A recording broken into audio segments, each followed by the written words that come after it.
The Rams' Raheem Morris continues to gain traction in NFL coaching openings. Jim Harbaugh will reportedly meet with the Chargers this week, and the jury is still out on who won the Dodgers-Cubs trade. Good morning. I'm James. This is your daily dose of sports and snark for the greatest sports city in the world, Los Angeles. This is the faithful Angelenos Morning Report. So it is January 14th, 2024. It is Sunday, the Lord's Day, and I'm spending it in Ice Station Alpha in St. Louis, Missouri, where it is currently -5 degrees. But don't you worry, according to the Weather Channel, it feels like -25 degrees. So kudos to me for where I'm choosing to spend my winter work session. Whatever. Let's talk some LA sports. If you like being in the know about LA, clickety-clack the like button. Clickety-clack the subscribe button. There's a notification bell. Hit that. It'll let you know we drop new content. Sharing is caring. Let people know we exist. And by all means, comment. You guys know this. I do look forward to hearing from you. I even got a little bit of quasi-hate messaging yesterday because I said I thought the Rams were going to win tonight. Let's look at the scoreboard. LeBron James was out yesterday, and man, did it show. The Lakers wind up losing in Utah to a terrible Jazz team, 132 to 135. D'Angelo Russell scores 39 points. LA is now 2 games under 500. Let's be real. Last night was just a bad night all around for the Angelenos. The Kings lost in Detroit 5-3. Quentin Byfield scored twice. He has 12 goals on the year. They're just playing terrible hockey right now. They are on an 8-game losing streak. And Bronny James got his first start for USC basketball and shot 0 for 7 from the floor. That's suboptimal. Colorado 68, the Trojans 58. Oziah Sellers scored 18 points. The Trojans, once again, they are back under 500. Meanwhile, today, let's try and be optimistic. The Rams are in Detroit for the wild card round. It's at 5 o'clock. Detroit has not won a playoff game in 32 years. Back when I was convinced I had a future. Meanwhile, the Clippers are at Minnesota at 4 o'clock, and Washington will play at UCLA at 4 o'clock. What do you say we get to the news? Now, the Rams are not going to undersell the work that defensive coordinator Raheem Morris has done. He is getting love from around the league. COO Kevin DeMoff said Morris, quote, is one of the best leaders and culture builders I've ever been around. This is a guy who makes your building better, and the guy can coach, unquote. And the reason we bring that up, Morris has 4 teams requesting to interview him for their vacant head coaching position. That includes the LA Chargers, by the way. And one of the other teams is the Atlanta Falcons, where he was the interim coach. And they decided not to keep him, and so he winds up just blowing up all over again in Los Angeles. Guys, you had him. Like you're trying to call an ex-girlfriend back from the club at 1:30 in the morning. It's not a good look. I mean, don't get me wrong. I hope he gets a head coaching gig. He's definitely earned his stripes, right? But you had him. What's your problem? Sports Illustrated, by the way, said the Rams, to talk about tonight's game, the Rams use pre-snap motion more than any other team outside of the Miami Dolphins.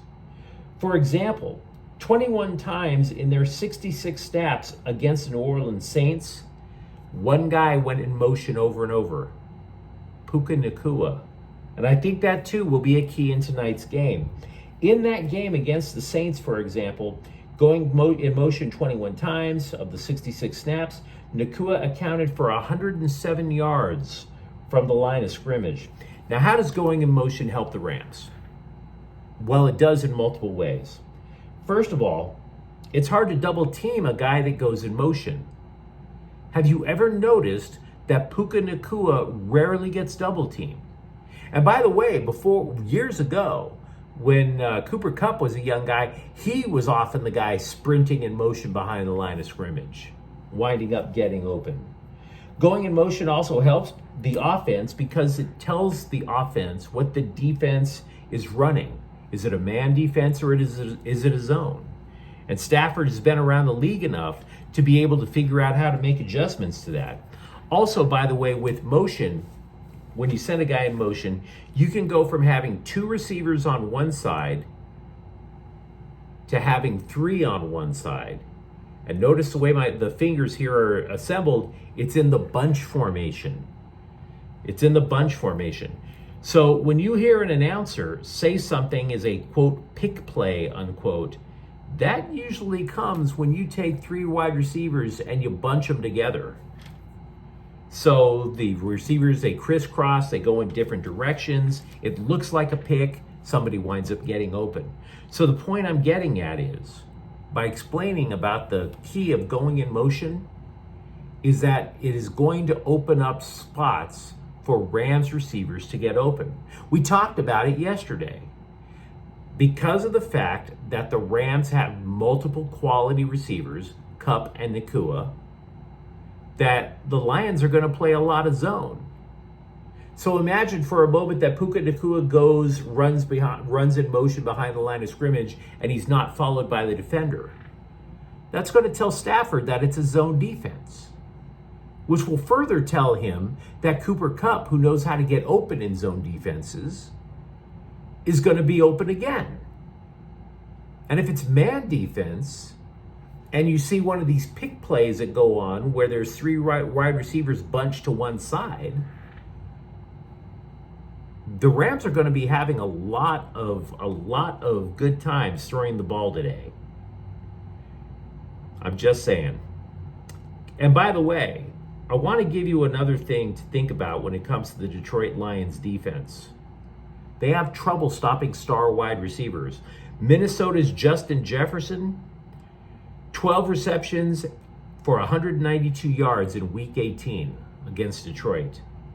The Dallas Cowboys' C.D. Lamb, 13 receptions, 227 yards. So yeah, the Rams are going to have a lot of offensive options to work with today. There was a guy who yesterday, like I said, he commented about how he thought I was on cocaine by saying I thought the Rams were going to win. I still think the Rams are going to win.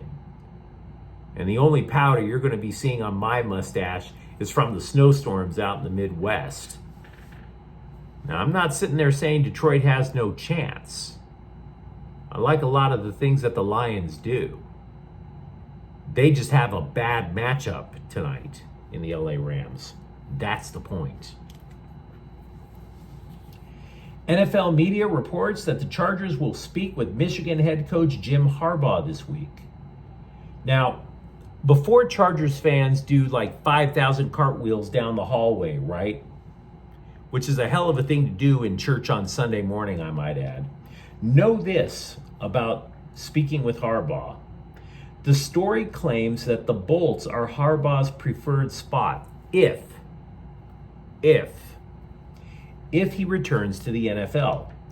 What that tells me is that Harbaugh either A, would prefer to go back to Michigan, or B, is trying to start a bidding war. Because he could stay in Michigan, right? He keeps getting to build his own team. He's going to be in the running for a championship. He doesn't have to answer pretty much to anybody. You think the athletic director there is going to try to force Harbaugh out because of a controversy during the regular season with Michigan? Of course not.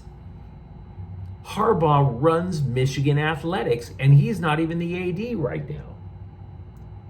And by the way, okay, I'm not saying the Chargers have no chance, but consider the idea of a bidding war. It's not just Michigan versus the Chargers. The Raiders want to talk to him. And there's probably other teams in the NFL that do as well. So I'm not sitting there telling you that there's no smoke to a fire regarding Jim Harbaugh coming to the Chargers. I'm just saying don't take it as a fait accompli. There's going to be competition for that man's services. And the Chargers haven't exactly had a history of ponying up for major coaches before. Meanwhile, the Chargers did interview San Francisco defensive coordinator Steve Wilks. Wilks, by the way, coached defensive backs for the San Diego Chargers about a decade ago. Pro Football Talk also reported that the Chargers interviewed Baltimore offensive coordinator Todd Monken on Friday. So they're at least doing their due diligence in case they can't go after Harbaugh. We talked a bit about the Dodgers sending Michael Bush, a highly regarded prospect who got a cup of coffee with LA last year, about how they sent Michael Bush to Chicago for minor league left-handed pitcher Jackson Ferris. Who won the trade? And is it even fair to say who won the trade, considering Ferris is still down at single A? Is it too soon to call something like that? Well, to the scribes, it's never too early to make that call. Major League Pipeline predicts that Ferris is a potential steal and could become the game's top left-handed pitching prospect. Which leads you to think, hooray, the Dodgers win, right? Hold on. Ken Rosenthal, the bow tie guy that you see on the Fox network, claims that the Dodgers did try to use Bush in a trade offer for Chicago White Sox starting pitcher Dylan Cease. But he also wrote that the Dodgers' interest in Cease has completely petered out after they signed Yoshinobu Yamamoto. Now, Rosenthal believes the opposite about the trade. Rosenthal thinks that the Cubs already have their everyday first baseman now in Michael Bush. So who wins? Time will tell. Also, the Dodgers hired Raul Ibanez as VP of Baseball Development and Special Projects. In other words, a job that pretty much sounds like nothing, but okay.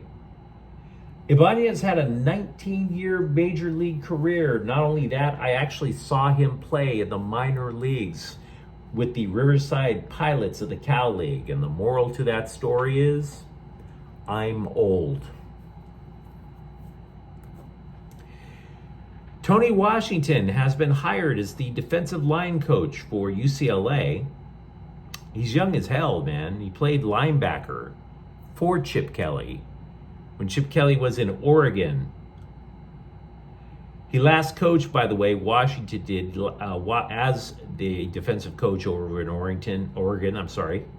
The Ducks finished 9th in the nation in scoring defense. Meanwhile, also for the Bruins, former Georgia Tech defensive back KJ Wallace is transferring in through the portal. That matters, by the way. Might even matter more so than getting a defensive line coach. 2 Bruins defensive backs left UCLA because they wanted to follow former defensive coordinator DeAnton Lynn to USC. So there were holes there that needed to be filled. And Wallace, to his credit, had 42 tackles, a pick, and 7 passes defended. Not too shabby, I must say. But you let me know what you think in the comments thread. Who you got tonight? Rams or Lions? For that matter, are you excited that Jim Harbaugh is in fact going to talk to the Chargers? And if you enjoyed the content, don't forget to subscribe to Faithful Angelenos. We're talking LA sports every single day here. Thank you for watching. I'm James. We'll be back tomorrow. Faithful Angelenos is a Kian Corta El Queso production. Take care.